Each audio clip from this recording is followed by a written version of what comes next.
Wow, এবার প্রকাশ পেল বরবাদ সিনেমার প্রথম রোমান্টিক গান, যা মুহূর্তেই ভক্তদের মন ছুঁয়ে গেল। বরবাদ সিনেমায় গান রয়েছে মোট 5টি, তার মধ্য থেকে আজ প্রকাশ করা হয় রোমান্টিক গানের এক ঝলক। গানের শিরোনাম দিদা। গানটিতে কণ্ঠ দিয়েছে জনপ্রিয় গায়ক প্রীতম হাসান। গানের মাধ্যমে শাকিব খান ও ইদিকা পালের রোমান্টিকতায় মুগ্ধ করেছে ভক্তদের। গানটির কালার গ্রেডিং, সুর ভক্তদের মন ছুঁয়ে গেছে।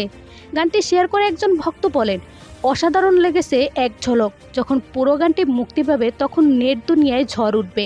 অন্য আরেকজন বলেন, অসাধারণ লাগে এই দুজনের জুটিকে, আশা করি গানটি সুপারহিট হবে।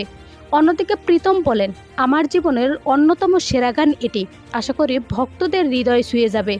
উল্লেখ্য, পুরো গানটি আগামী 2 দিনের ভিতর মুক্তি পাবে।